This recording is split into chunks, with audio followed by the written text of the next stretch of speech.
Time blindness is a real problem for us neurodiverse ADHD people like me. Imagine that I'm going on a trip and I need you to take care of Ralphie here.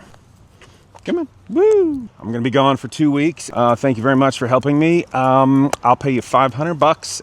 I don't know what the going rate for dog sitting is. To when I get back for 2 weeks, watching my little guy. What if I said, okay, I'll pay you $500, but I'm not going to be able to do that for a year?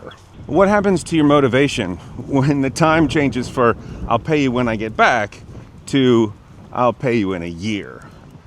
Kind of tanks. That space and time is called a time horizon.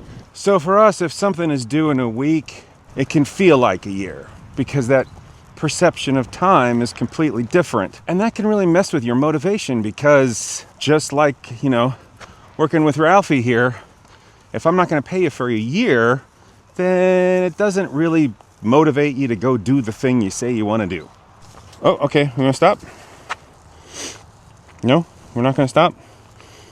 Okay, we'll keep walking.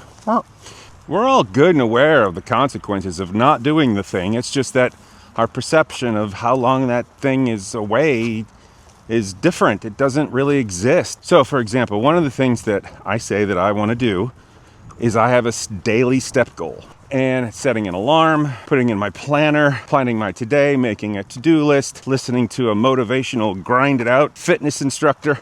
None of those things work. You know, if someone says to me, hey, imagine when you're 80. What? Novelty, urgency, passion, interest, and challenge.